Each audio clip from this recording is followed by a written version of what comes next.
A chuva chicoteava o carro. O para-brisa, uma cortina d'água turva. As estradas, autênticos rios Amazonas em fúria. Estávamos perdidos, minha irmã e eu, a caminho do orfanato. O GPS tinha entregado a alma a quilômetros. Árvores fantasmagóricas se curvavam na tempestade, como a velha bruxa da lenda nos convidando para a escuridão. Eu podia sentir o medo da minha irmã, frio e úmido como o ar da noite. Falta muito? Sua voz tremia.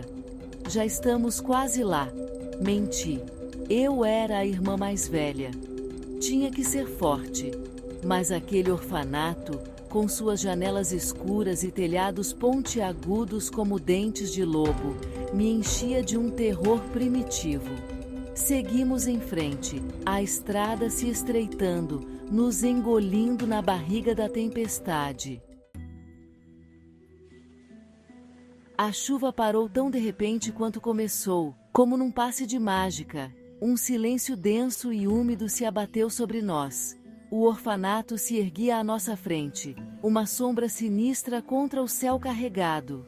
Irmã Benedita nos recebeu na porta.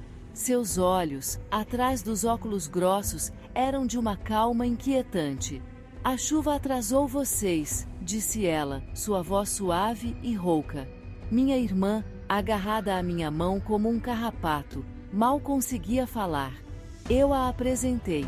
Este é o Ciro Gamaliel. Ciro, com seus olhos escuros e penetrantes, não disse nada. Ele apenas encarava a irmã Benedita, um leve sorriso brincando em seus lábios. Naquela noite, enquanto o vento uivava ao redor do orfanato como um lobisomem faminto, não consegui dormir. A imagem do sorriso de Ciro, estranho e fora de lugar, me assombrava. Os dias seguintes foram envoltos em uma névoa de medo crescente, como um nevoeiro na Serra da Estrela. As outras crianças evitavam Ciro como o diabo foge da cruz. Seus jogos eram perturbadores, cheios de violência e crueldade, coisas de arrepiar até os cabelos de um careca. Ele desenhava imagens horríveis, animais mutilados, crianças chorando em gaiolas. Seus olhos, antes inocentes como os de um anjo de igreja, agora pareciam refletir um conhecimento antigo e maligno. Tentei conversar com a irmã Benedita, expressar minhas preocupações, mas ela apenas balançava a cabeça, um olhar triste em seus olhos cansados. Ele teve uma vida difícil, coitado, ela dizia. Ele precisa de amor, de compreensão. Mas o amor, eu temia, não seria suficiente para exorcizar o demônio que habitava Ciro Gamaliel. A culpa me corroía por dentro como cupim em madeira velha. Eu o havia trazido para aquele lugar. Eu era responsável pelo terror que se aproximava. Uma atmosfera pesada pairava no orfanato, mais pesada que um pão de quilo de cimento. As crianças, antes barulhentas como um bando de periquitos, agora sussurravam em cantos escuros. Sombras pareciam se mover na periferia da minha visão. Uma noite, ouvi um grito agudo, cortante como faca de açougueiro. Corri pelo corredor, meu coração batendo forte no peito, parecendo um tambor de escola de samba. A porta do quarto de Ciro estava escancarada. Dentro, as paredes estavam manchadas de um líquido escuro e viscoso. E no chão, um pequeno crucifixo de madeira jazia partido ao meio. Ciro estava sentado em sua cama, seus olhos brilhando na escuridão como brasas de carvão. Ele me encarou, um sorriso lento se formando em seu rosto. Ele se foi, sussurrou ele. Ele não vai mais nos incomodar. O pequeno Tomás, um garoto tímido com um sorriso doce como cocada, havia desaparecido. Procuramos por ele por horas, nossos gritos ecoando pelos corredores vazios do orfanato, parecendo almas penadas. O pânico se espalhou pelas freiras como fogo em mato seco. Algumas rezavam em voz alta, pedindo a intercessão divina.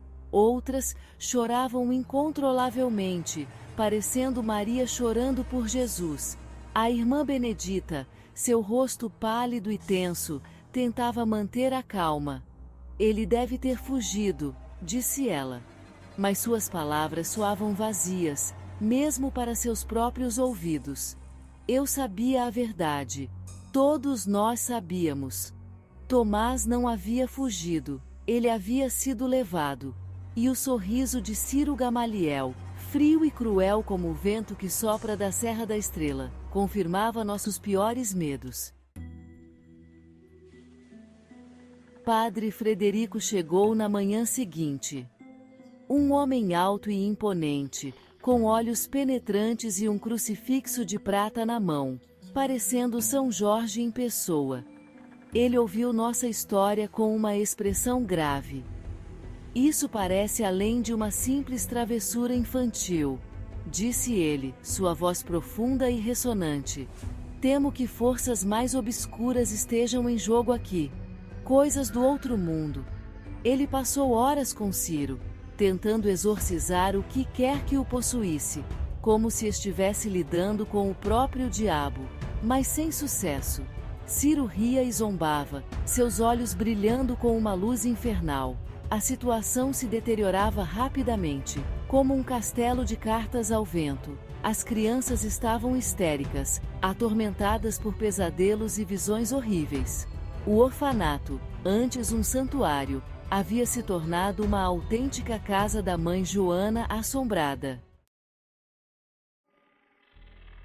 Os dias se transformaram em semanas, cada um mais terrível que o anterior, como se a própria praga de Faraó tivesse nos atingido. Os animais começaram a morrer, pássaros caindo do céu como pedras, ratos com seus corpos contorcidos em posições não naturais. As freiras, antes piedosas como santas, agora se escondiam em suas celas, murmurando orações incoerentes. Algumas até começaram a ver Tomás, seu rosto pálido e magro, espreitando pelos corredores como um fantasma. Eu sabia que tínhamos que agir, que tínhamos que deter Ciro antes que ele destruísse a todos nós, antes que fosse tarde demais.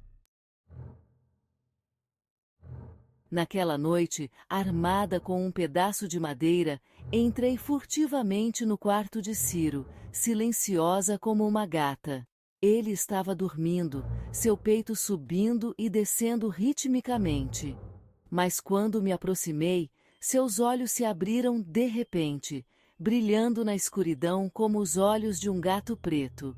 Ele sorriu, um sorriso frio e triunfante. Você não pode me deter. Ele sussurrou. Eu sou o escolhido. O arauto da escuridão. O medo me dominou, me paralisou como um zepo. Gritei e balancei a madeira, atingindo a lâmpada de óleo na mesa de cabeceira. O óleo se espalhou pelo chão, as chamas se alastrando rapidamente como um rastilho de pólvora. Ciro riu, um som horrível que ecoou pelos corredores, um riso de gelar o sangue. Você libertou o inferno, ele gritou. Queimem todos! As chamas se espalharam rapidamente, engolfando o orfanato em um abraço mortal, implacável como a fúria de um dragão. Corri pelos corredores, o cheiro de fumaça sufocando, tentando em vão salvar as crianças, as freiras. Mas era tarde demais, a tragédia já estava escrita. O orfanato, consumido pelas chamas, se erguia contra o céu noturno como uma pira funerária macabra. Encontrei o padre Frederico do lado de fora, seu rosto iluminado pelo brilho laranja das chamas. Seus olhos, cheios de horror e tristeza, encontraram os meus. Ele se foi. Eu sussurrei, minha voz rouca de fumaça e terror. Ciro se foi. Mas mesmo quando as chamas arrefeceram, deixando para trás apenas cinzas e ruínas, eu sabia que a memória de Ciro Gamaliel, o menino que havia se tornado um monstro, nos assombraria para sempre, como um fantasma que nunca desaparece.